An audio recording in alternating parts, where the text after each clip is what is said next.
Good afternoon. Welcome to today's edition of the Coal Scene.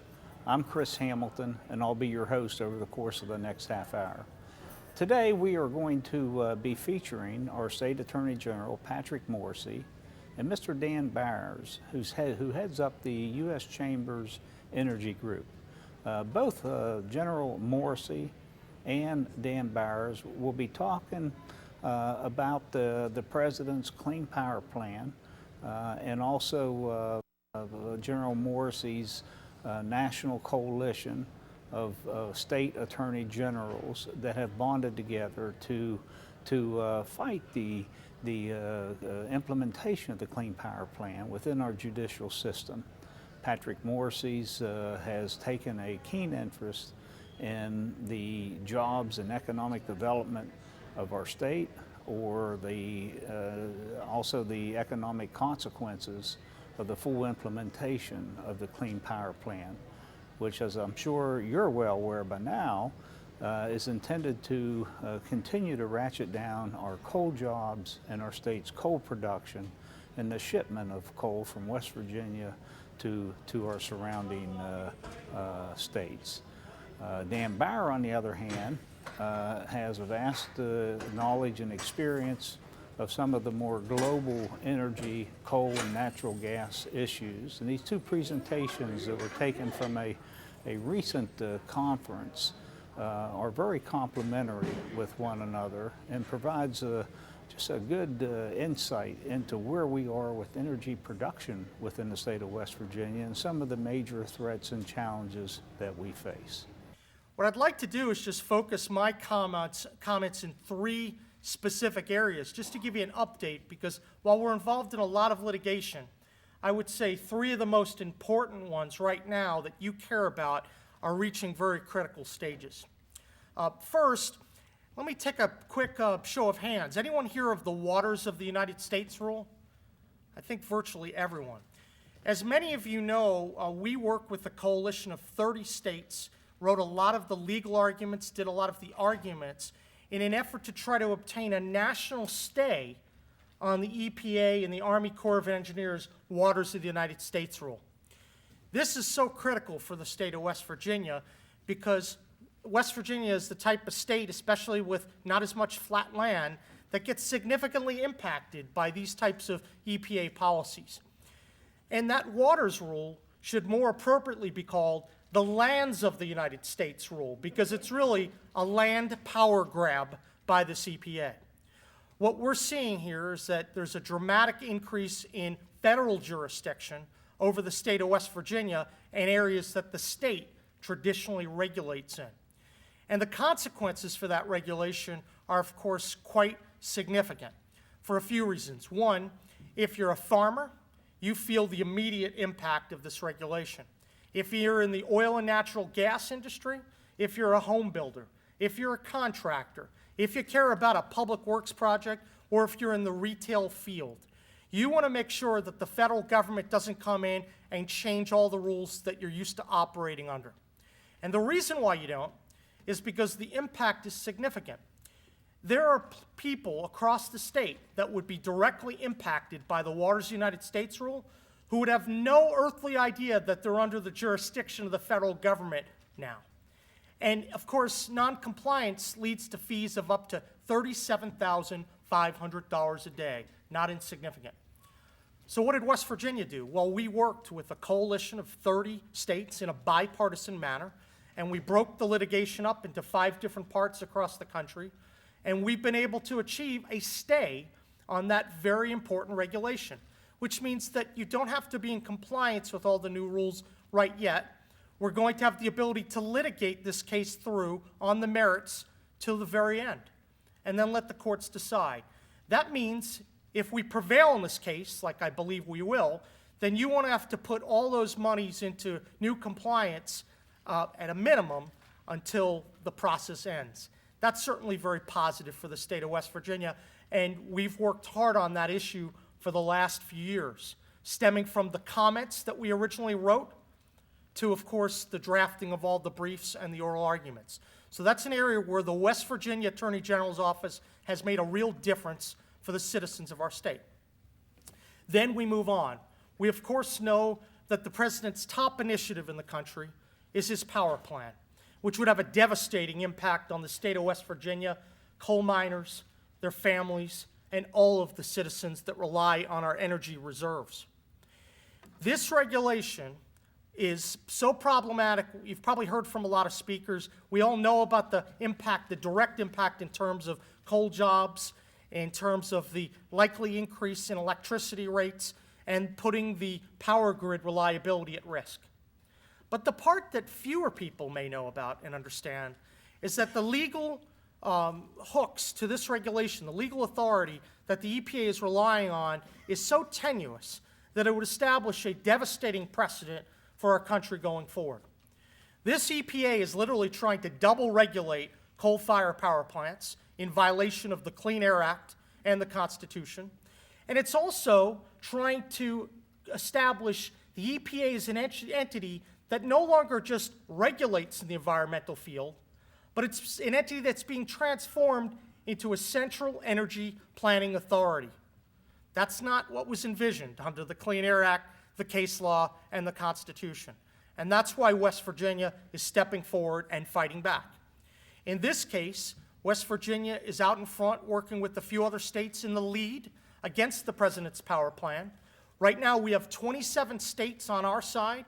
I believe the opposition has 18 states on theirs. We'll of course continue to work for the remaining 5 states. But I think that show of force, the 27 states, we have Republicans, Democrats, you have coal miners, electrical workers, boilermakers, operators, businesses, utilities. People across the political spectrum are uniting against this power grab. And they know the implications.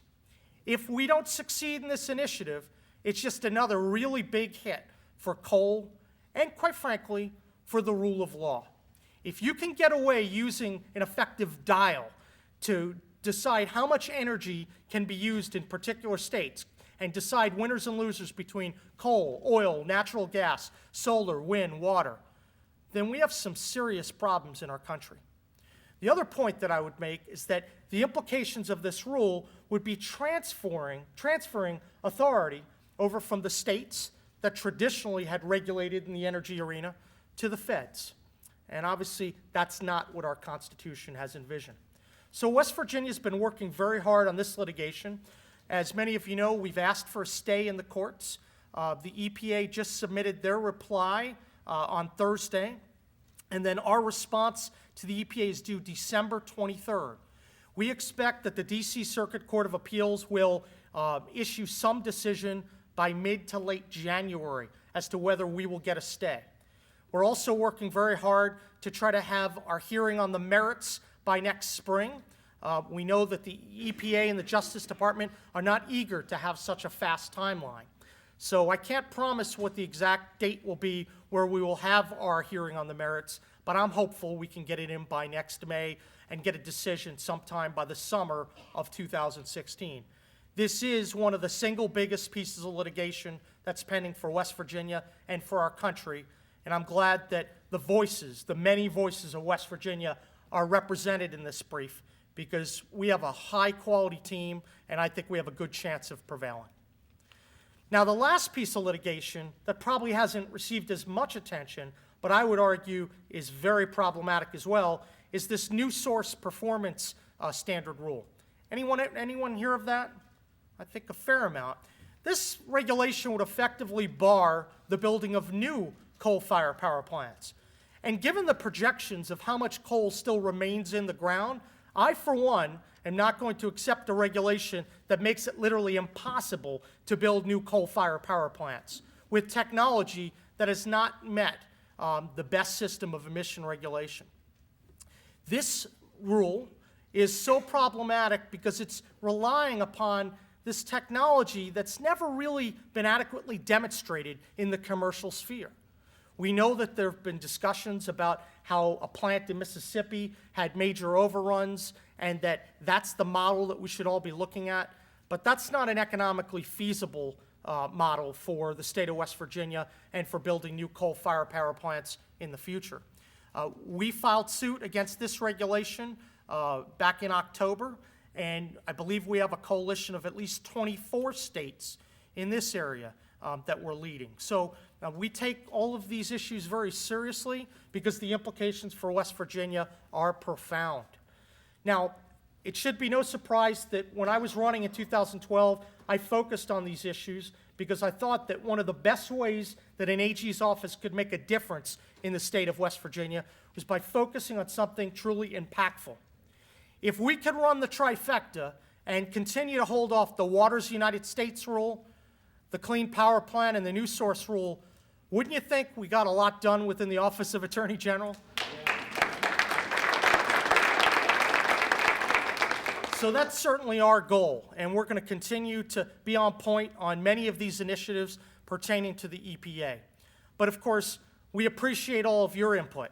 Any citizen, regardless of political affiliation or economic status, always has the ability to come into our office and provide your thoughts about different rules and about different ideas that we may be working on. We're very open-minded, and we want to make sure that we continue to represent the state proudly in court. We've had some good success, the WOTUS rule and the recent Supreme Court win, the Michigan v. EPA mercury toxics case, but we have a lot more work to do to make sure that we continue to protect our state's interest. I want to sort of do two things. One, just kind of give you a snapshot of what's happening in energy writ large and some of the big stories nationally, and then also really talk about the Clean Power Plan and what we see as some of the key factors that will, outside of the legal case, that could also sort of influence the outcome over the next 12 to 18 months. So, one, just again, a snapshot of what's happening in energy. And on my sort of longer talks, I like to start with a great video. If anyone remembers, in 1977, Jimmy Carter, we had high oil prices and sort of this malaise throughout the country, and he went on primetime evening speech and basically said, we're running out of oil, we're running out of gas.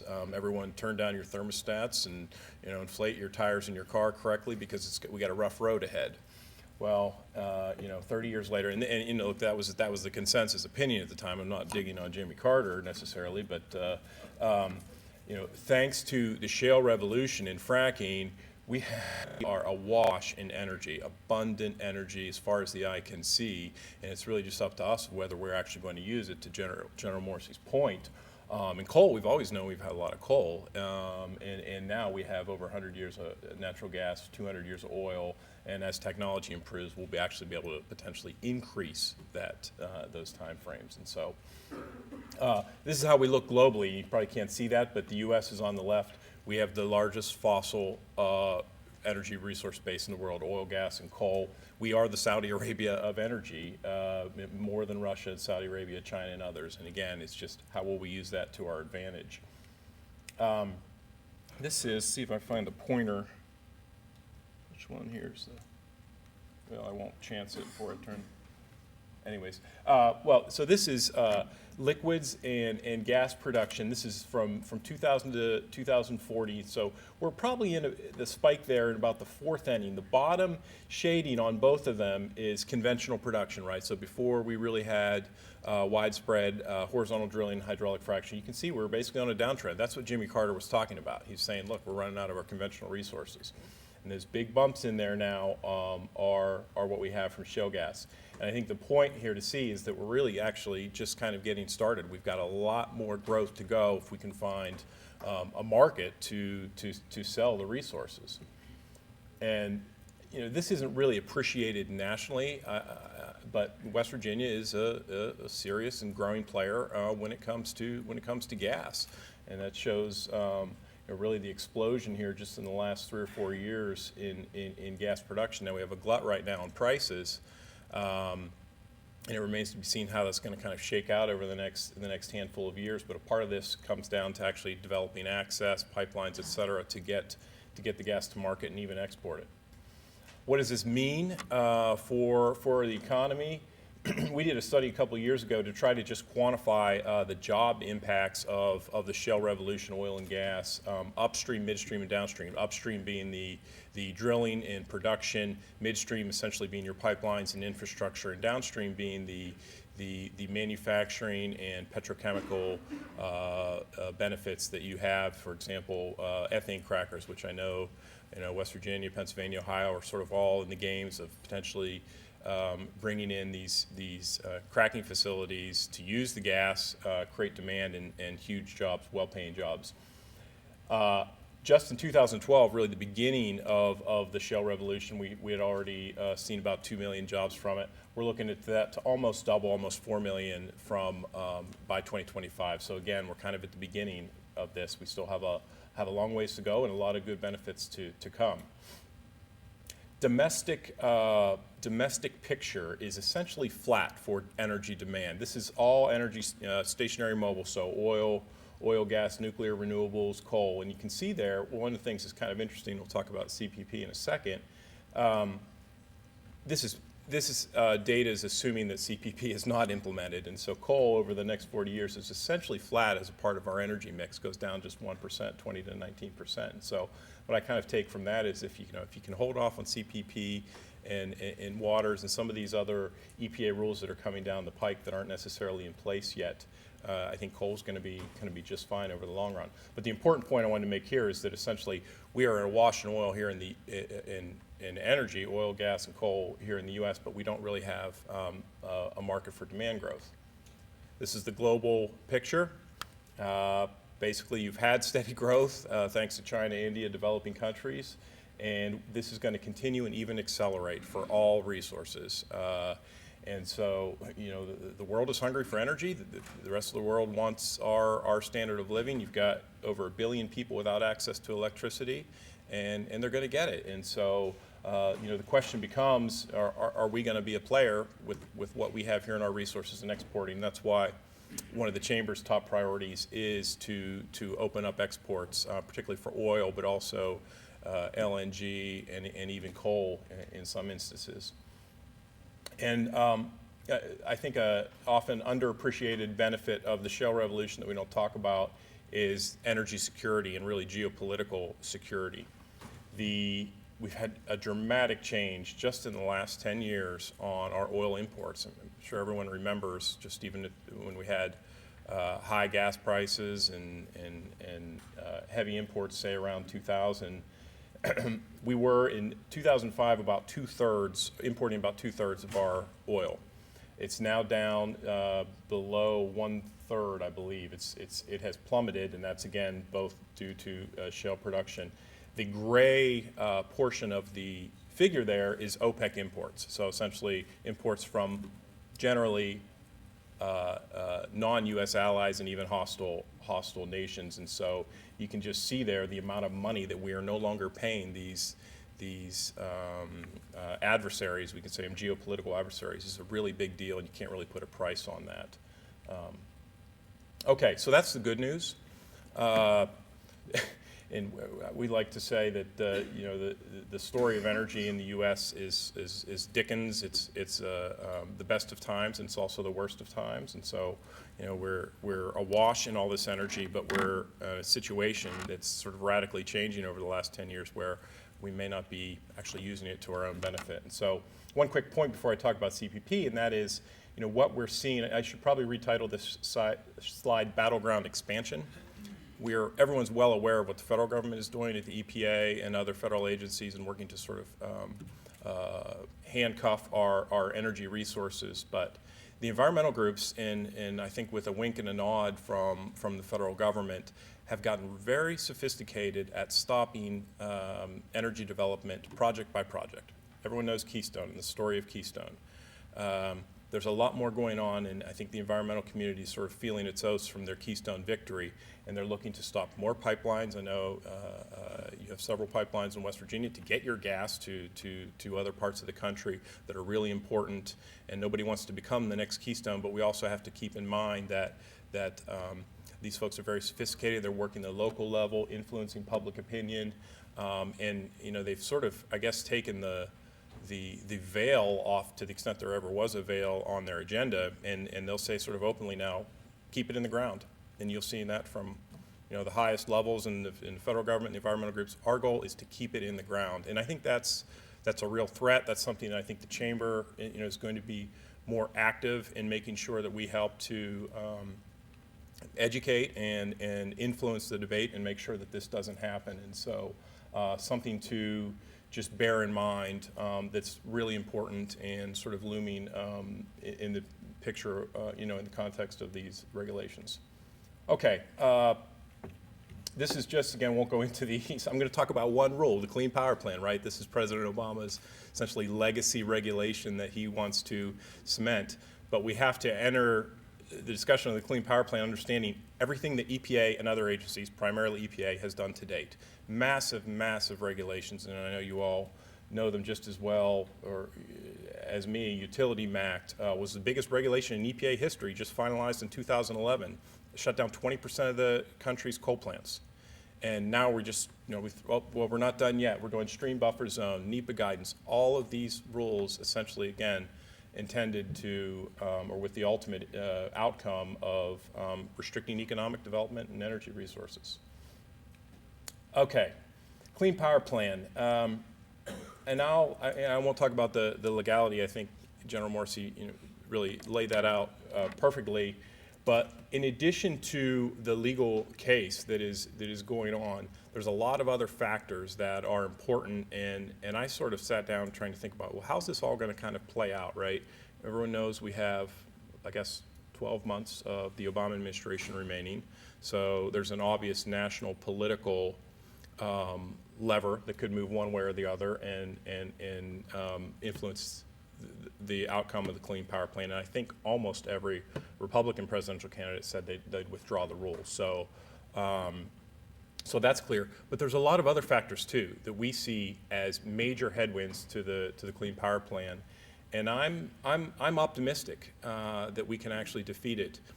Gina McCarthy, the head of EPA, she's actually over in Paris right now. She went over there yesterday for the international climate talks that are going on to assure other nations around the world that this is inevitable. We're going to lock it in. It's going to happen. Don't listen to those, Republicans and business interests saying, hey, this thing is on shaky legal foundations and could be overturned by the courts, and the Republican presidential candidates are going to withdraw it. But I think her assurances don't come with much backing if you really look down into it. I don't have time to go down through all these, but I'll touch on a couple. But as I see it, bureaucracy is a major headwind and sort of probably the one that no one really talks about much, but it's actually a big deal that could, that's sort of throwing sand in the gears of EPA's agenda. Legal, we talked about, there's a lot of technical issues with the rule. Political, international is big, and then the clock is enormous. EPA wants to lock states in, right? They want to get this thing cemented, so no matter what happens, and try to get states signed up so that even if they lose in the courts or even if they lose the presidential election in 2016, it's irreversible. Utilities and others have had to plan and invest to shut down plants, et cetera, and they can't go back. That's really their goal. And on their side, to balance out the scale to some degree, I think they have sort of two tailwinds: fear and uncertainty. Fear is, as a state is trying to decide how to respond to EPA, EPA can come in under the Clean Air Act with a federal plan. And historically, those are very onerous. They're not friendly to states. They're more costly and less flexible. They don't work with them, et cetera.